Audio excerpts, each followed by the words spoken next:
दो डेवलपमेंट होते हैं जो कि ईरान के एयर स्पेस से जुड़े बड़ी घटनाएं थी। पहली तो ये कि एक कार्गो प्लेन मॉस्को से टेक ऑफ करता है और वो तेहरान में लैंड करता है। ये जो रडार्स होते हैं उस पर कैच हुई ये बात।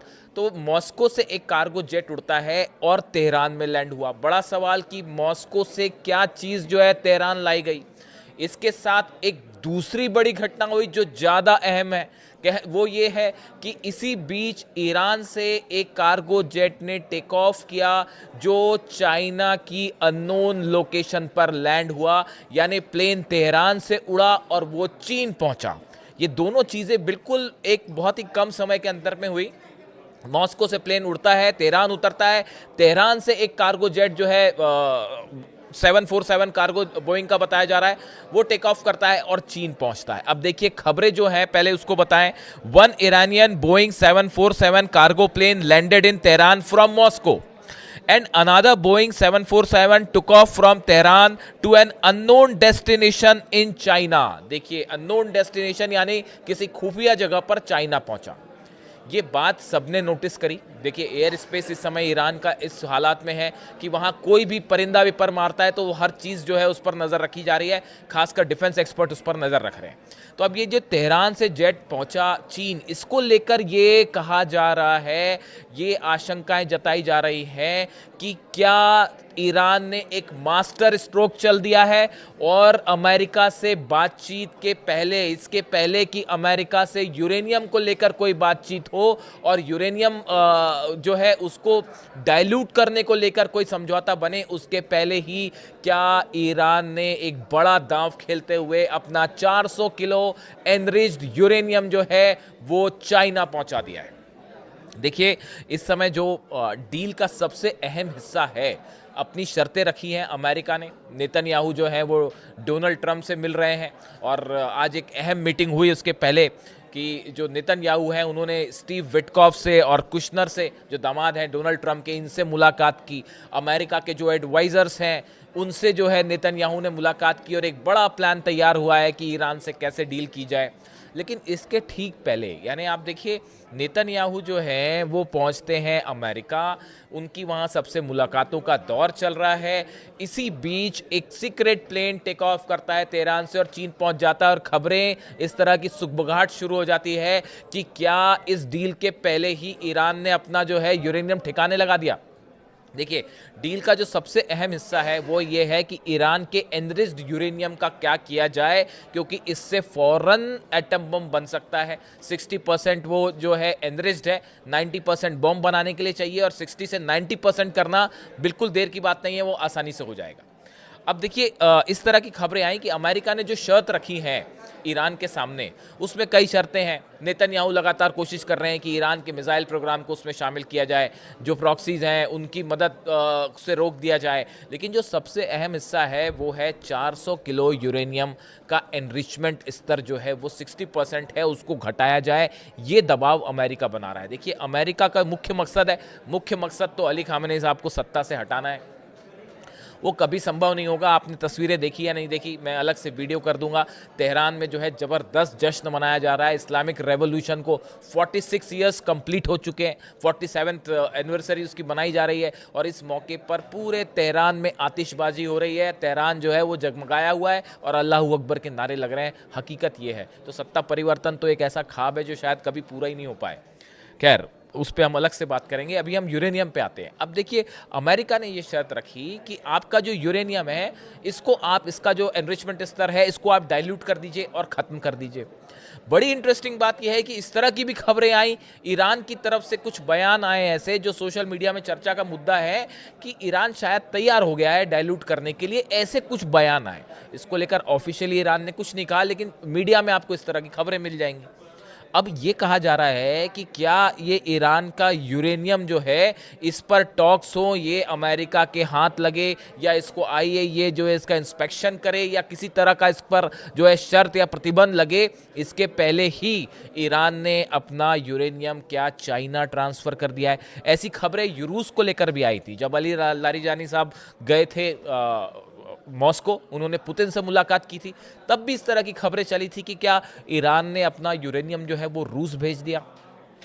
लेकिन इस बात को लेकर रूस और ईरान के इस जो सहयोग चल रहा है, इस पर अमेरिका की भी पैनी नज़र है, यूरोप की भी पैनी नज़र है। तो इसलिए पहले इस तरह की खबरें आई, लेकिन उसका कोई पुख्ता जो है बाकी सबूत सामने नहीं आया। लेकिन अब ये जिस तरह से इस टॉक्स के ठीक पहले नेतन्याहू अमेरिका पहुंचते हैं और इसी बीच जो है एक सीक्रेट प्लेन टेक ऑफ करता है, कोई बड़ा अधिकारी तो गया नहीं, ऐसी कोई जानकारी सामने नहीं है। चीन से कार्गो प्लेन्स आ रहे हैं, वो बात समझ में आती है कि चाइना जो है वो ईरान को हथियार दे रहा है और बड़ी सारी चीज़ें, इसको लेकर भी एक बड़ा सनसनीखेज खुलासा मैं अगले वीडियो में करूंगा, जिसके लिए दावे हो रहे हैं। अब देखिए, सवाल ये है कि ऐसी क्या स्थिति जब कोई अथॉरिटी गया नहीं, कोई अधिकारी चीन ईरान का चीन गया नहीं, ऐसी स्थिति में ईरान ने चीन क्या भेजा?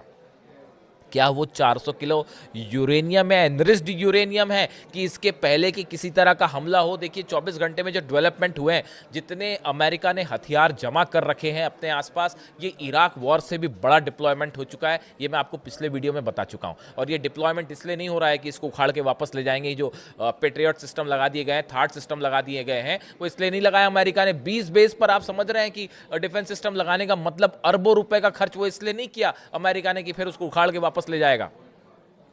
हमला करने के लिए क्या एक बार फिर अली खामेनी साहब की तरफ से, ये ईरान की तरफ से नहले पर दहला मार दिया गया। और इसके पहले कि आप यूरेनियम पे बात करें या किस यूरेनियम पर बात होगी, ये बड़ी सारी चीज़ें, देखिए इस तरह की बड़ी चर्चाएं होती हैं। मतलब मुझे तो बड़ा आश्चर्य होता है कभी सुन के ये बात। आप खुद सोचिए, अमेरिका और यूरोप की जिस यूरेनियम पर नज़र है, इजराइल की जिस यूरेनियम पर नज़र है, क्या ईरान वो हवाले कर देगा अमेरिका के, या उसको किसी दूसरे देश को सौंप दिया जाएगा, या उसको इसलिए बचा के ऐसी जगह पर रखा जाएगा कि फिर से हमला हो जाए और अगर वो बचाए तो तबाह हो जाए? अरे भाई, ईरान उसको पहले ही ऐसी किसी सुरक्षित जगह पर पहुंचा देगा जहां आप खोजते रह जाएंगे और वो मिलेगा ही नहीं।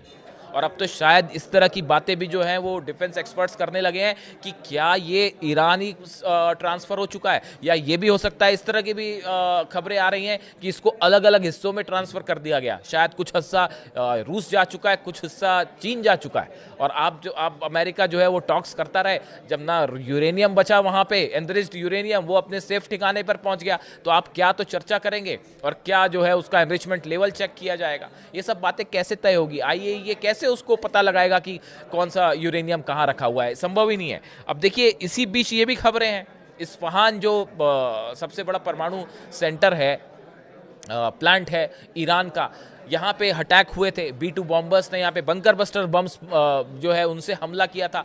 इसी बीच अब ये खबर आ रही है, इस्फहान में बड़ी तेजी से काम चल रहा है। और काम क्या चल रहा है? जो इस्फहान के जो साइट्स हैं, न्यूक्लियर साइट्स, इनको भर दिया गया है। इसमें जो गड्ढे थे या आसपास जो भी इलाका था, इसको भरना शुरू कर दिया गया है। और सैटेलाइट से शायद कुछ दिन बाद आपको इस्फहान न्यूक्लियर सेंटर में बड़ा एक हिस्सा ऐसा है जिसका नामो निशानी आपको पता ना चले, न सैटेलाइट पकड़ पाएंगे और ना ही उस पर इतना बड़ा कवर अप कर दिया जाएगा कि शायद आईएईए क्या कोई एजेंसी पता नहीं लगा पाएगी कि यहाँ पे कौन सी जगह पर क्या था। तो इस तरह की भी खबरें हैं कि इस्फहान जो न्यूक्लियर सेंटर है, इस पे भी ईरान ने बड़ा एक अपना प्रोग्राम शुरू कर दिया है। और शायद चीज़ों को इस तरह से दफन कर दिया गया है जिसको अब खोज के निकालना असंभव हो जाएगा। यानी कि आप समझ रहे हैं इस बात को, ये खबरें इसलिए अहम है। देखिए, इसका कोई पुख्ता सोर्स नहीं है, कोई कुछ नहीं बोलने वाला, ना ईरान कुछ बोलने वाला है, ना चाइना कुछ बोलने वाला है। लेकिन ये जो घटनाएं हैं वो इसलिए अहम है। एक तो इस तरह की खबरें हैं, पहले आप सभी जान रहे हैं, large amount of military equipments from Russia and China have been entering Iran in recent months. पिछले कुछ महीनों में लगातार चीन की तरफ से और रूस की तरफ से बड़ी संख्या में हथियार ईरान पहुंच रहे हैं। अब ये सब जानते हैं, ये कोई छुपी हुई बात नहीं है। इसी बीच ये जो कार्गो वाला ट्रांसफ़र हुआ है, क्या यूरेनियम चीन चला गया? चीन एक ऐसी जगह है जहाँ पे शायद उस देशों में से एक है जहाँ पे अगर ईरान अपना यूरेनियम ट्रांसफ़र कर देता है तो वो सबसे सुरक्षित जगहों में से एक होगा। शायद चीन पर हमला करने का कोई सवाल ही नहीं है। और दूसरी चीज़ ये भी है कि चीन और अमेरिका के बीच में इस समय जिस तरह के संबंध देखने को मिल रहे हैं, उसके लिहाज से भी ईरान के लिए कोई अगर सबसे सुरक्षित जगह हो सकती है अपना यूरेनियम भेजने के लिए, तो शायद चाइना हो सकता है। इस लिहाज से अब नेक्स्ट क्या ईरान को लेकर न्यूक्लियर टॉक्स, अगले दौर की बातचीत क्या। एक तो लारिजानी साहब जो है वो ओमान में है, उनकी चर्चा हो रही है। अमेरिका के बैकडोर से जो है कई जो दूत हैं अमेरिका के वो चर्चा कर रहे हैं। हालांकि विटकॉफ और कुशनर तो अमेरिका में है, वो नेतन्याहू के साथ प्लान बना रहे हैं। लेकिन आप प्लान कुछ भी बनाते रहें, हकीकत ये है कि इस पूरे डेवलपमेंट में पिछले 2 महीने के जो हुए हैं जनवरी से लेके अब तक, उसमें हर मौके पर ईरान अमेरिका पर भारी बढ़ता दिखाई दिया है। और अब इस घटना ने, तो ये यूरेनियम वाली घटना ने, ये एक बड़ा गेम चेंजर साबित हो सकती है। इससे जुड़ा जो भी अपडेट होगा मैं आप तक पहुंचाऊंगा। वीडियो कैसा लगा कमेंट करके बताइए। Thank you so much.